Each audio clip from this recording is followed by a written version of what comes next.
not take a bath in Jordan Gordon on the holy Sabbath on the peaceful day, so the huntsman playing on his old bagpipe, boring to death the pheasant and the snipe, boring the ptarmigan and grouse for fun, boring them worse than a 9-bore gun, till the flaxen leaves where the prunes are ripe heard the tartan wind a-droning through the pipe, and they heard Macpherson say, "Where do the waves go? What hotels hide their bustles and their gay ombrelles? And would there be room, would there be room, would there be room for me?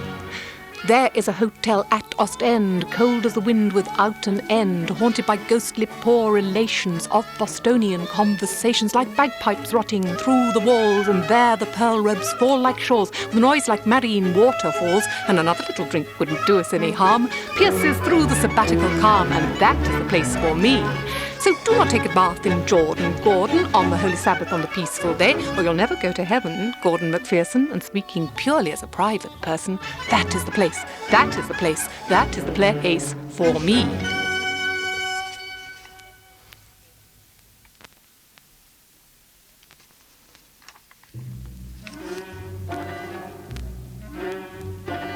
Daisy and Lily, lazy and silly, walk by the shore of the one grassy sea, talking once more neath the swan-bosom tree. Rose castles, Tyrrells, those bustles where swells each foam bell of ermine, they roam and determine what fashions have been and what fashions will be, what tartan leaves born, what crinolines worn. By Queen Thetis, pelisses of tarlatan blue, like the thin plaided leaves that the castle crags grew, or Vella's daffronde on the water god's land. Her hair seemed gold tresses on the honey-cell sand, when the thickest gold spangles on deep waters seen were like twanging guitar and like cold mandoline, and the nymphs of great caves with hair like gold waves of Venus wore tarlatine. Louise and Charlatine, Boreas daughters, and the nymphs of deep waters, the nymph Talione, Grisy the Ondine, where plaided Victoria and thin Clementine, like the crinolined waterfalls. Wood nymphs wear bonnets, shawls, elegant parasols floating are seen. The Amazons wear balzarine of John Quill, beside the blonde lace of a deep-falling rill. Through glades like a nun they run from and shun the enormous and gold-rayed rustling sun, and the nymphs of the fountains descend from the mountains like elegant willows on their deep barouche pillows. In Kashmir, Alvander, Barège, Isabelle, like the bells of bright water from the clearest wood well, are elegants favouring bonnets of blonde, the stars in their apiaries, sylphs in their aviaries, seeing them spangle these and the sylphs fond, from their aviaries fanned with each long fluid hand. The manteau espagnol mimic the waterfalls over the long and the light summer land.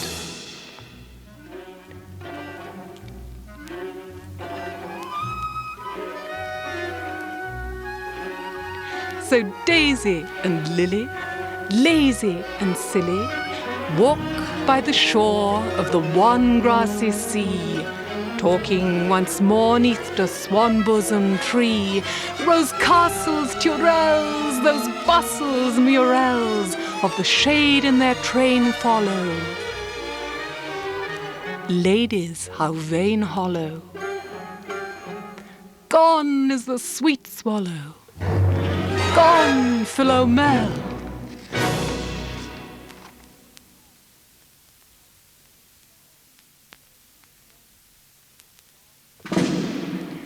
When Don Pasquito arrived at the seaside, where the donkeys hide a tide braid, he saw the bandit Joe in a black cape, whose slack shape waved like the sea. Thetis rotatritis noting wheatus silver like the sea, the lovely cheetah sweetest firmarotus notices that she will steal the wheat king sluggish like Babel before the League of Nations grew. So Joe put the luggage and the label in the pocket of Flo the kangaroo. Through dreams like rich hotels, the abode of dreamless ease fled she, carrying the load and goading the road through marine scene to the sea. Oh, the mosquito, the road is eloping with your luggage though heavy and large. You must follow and leave your moping bride to my guidance and charge. When Don Pasquito returned from the road's end, where vanilla-colored ladies ride, from Sevilla his mantillaed bride and young friend were forgetting their mentor and guide. For the lady and her friend from the Touquet, in the very shady trees upon the sand, were plucking a white satin bouquet of foam while the sand's brassy band blared in the wind. Don Pasquito hid where the leaves drip with sweet, but a word stung him like a mosquito. For what they hear, they repeat.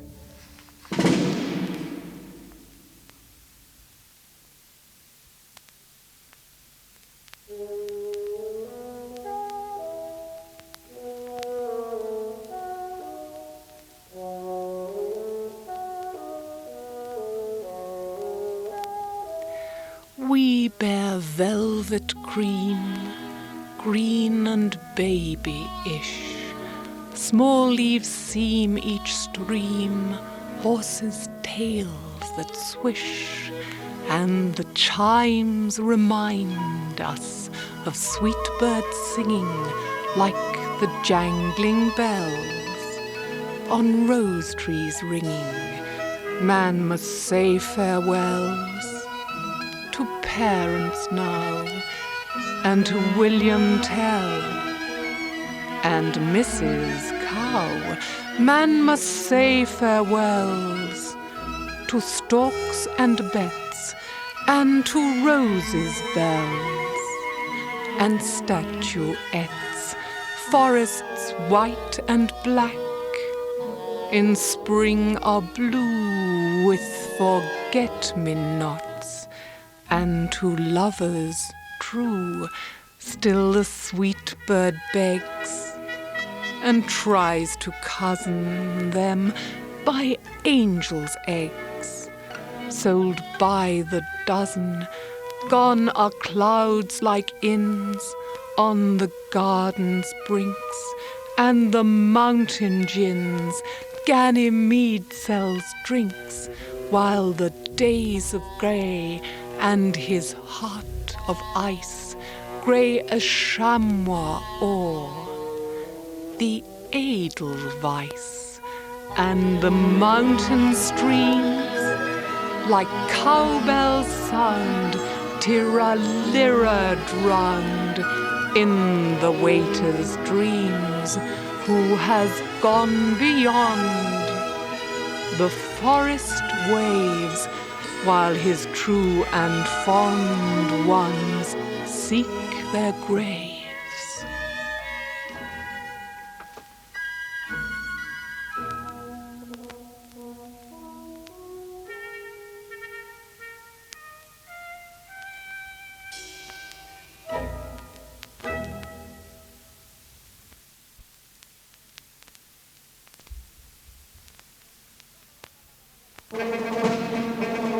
Tra-la-la-la-la-la-la-la!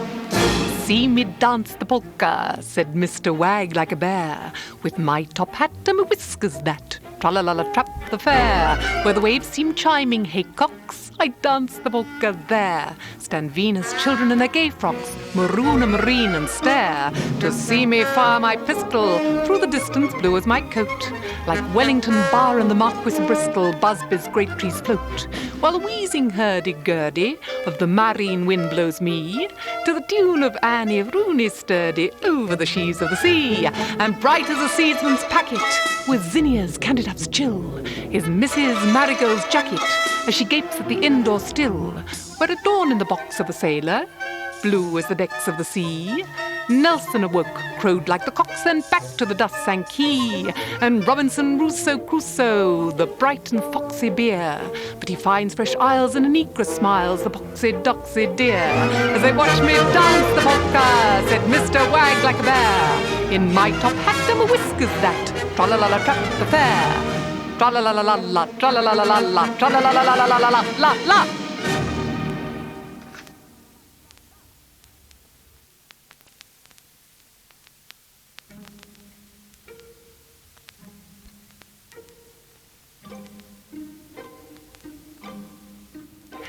That hob-nailed goblin, the bob-tailed hob, said, "It is time I began to rob, for strawberries bob hobnob with the pearls of cream like the curls of the dairy girls, and flushed with the heat and the fruitish ripe are the gowns of the maids who dance to the pipe. Chase a maid, she is afraid. Go gather a bob-cherry kiss from a tree, but don't, I prithee, come bothering me," she said, as she fled. The snouted satyrs drink clouted cream 'neath the chestnut trees as thick as a dream. So I went and lent, where none but the dotish coatish wind nuzzled my hand for what it could find as it neighed. I said, "Don't touch me, sir, don't touch me, I say. You'll tumble my strawberries into the hay.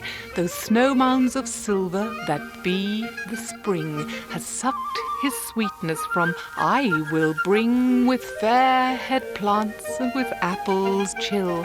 For the great god Pan's high altar I'll spill not one." So in fun we rolled on the grass and began to run, chasing that gaudy satyr the sun. Over the haycocks away we ran, crying, "Here be berries as sunburnt as Pan." But Silenus has seen us. He runs like the rough satyr's son. Come away.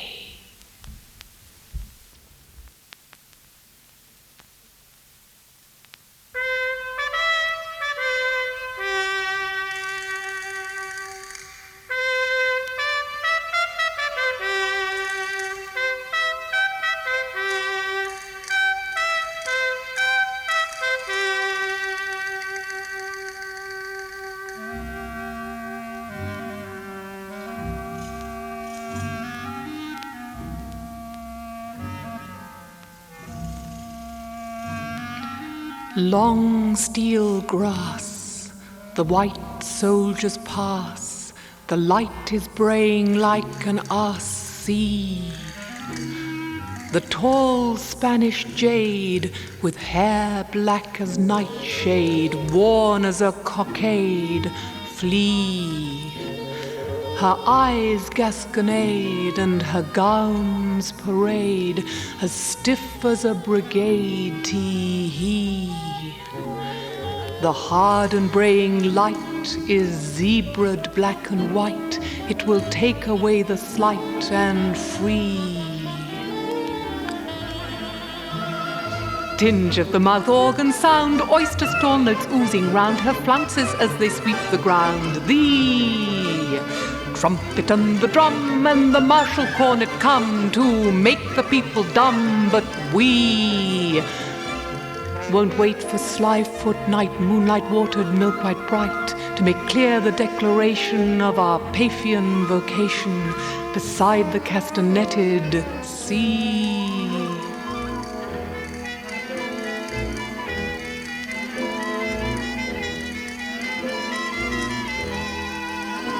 Where stalks il Capitanio, swaggart braggadocio, stored in mustachio, he is green as a cassada, and his hair is an armada. To the jade, come kiss me harder, he called across the battlements as she heard our voices thin and shrill as the steely grasses thrill, or the sound of the Ionica when the Foca has the pica in the palace of the Queen Chinese.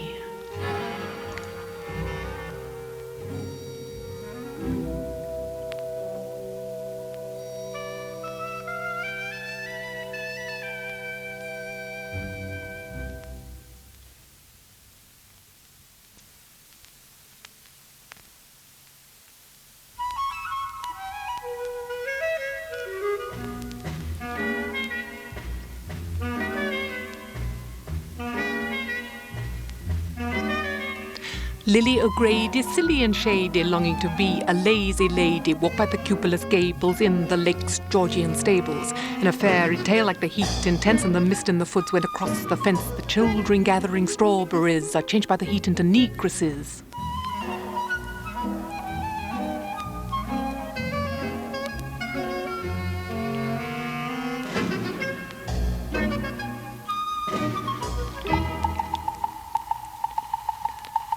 For their fair hair shines there like gold Hippolytus, Calliope, Io, Pomona, Antiope, Echo and Clio.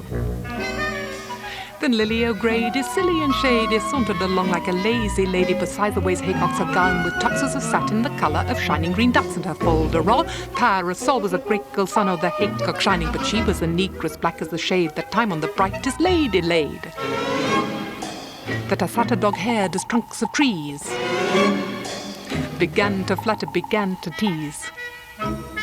And she ran like the nymphs with golden foot that trampled the strawberry buttercup root, and the thick gold dew as bright as the mesh of dead Panope's golden flesh. Made from the music whence were born Memphis and thieves in the first hot morn, and ran to wake in the lake where the water ripples seem hayed to rake. And Charlottine, Adeline, Roundrose, bubbling Victorine, and the other fish expressed a wish for mastic mantles and gowns with a swish, and bright in sight as the posies of buttercups and of roses, and buds of the wildwood lilies. They chase her as frisky as fillies. The red retriever haired satyr can whine and tease her and flatter, but Lily OGrady, silly and shady, in the deep shade is a lazy lady. Now pomp is dead, home was red, Heliogabalus has lost his head, and shade is on the brightest wing, and dust forbids the bird to sing.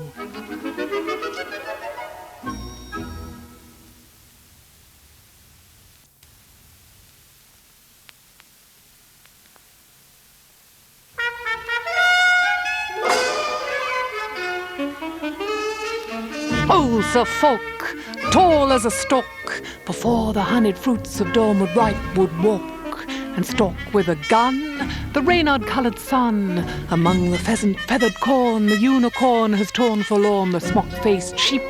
Sit and sleep, periwigged as Miriam and Mary weep. Sally, Mary, Matty, what's the matter, why cry? The husband and the reynard-coloured son, and I sigh. Oh, the nursery maid make with the leg like a peg, chase the feathered dreams like hens, and when they laid an egg in the sheepskin meadows where the serene King James would steer horse and hounds, then he from the shade of a tree picked it up to spoil for boil for nursery tea, said the mourners. In the corn tile strain, feathered tall as a crane, and whistling down the feathered rain, old Noah goes again. An old doll mome with a head like a poem, seeing the world as a bare egg laid by the feathered air. Meg would bake 3 of these for the nursery teas. Of jade, fish, shame, and ham she gave it underneath the trees, where the boiling water hissed like the goose king's feathered daughter hissed pot and pan and copper kettle put upon the proper metal, lest the flood begin again through these.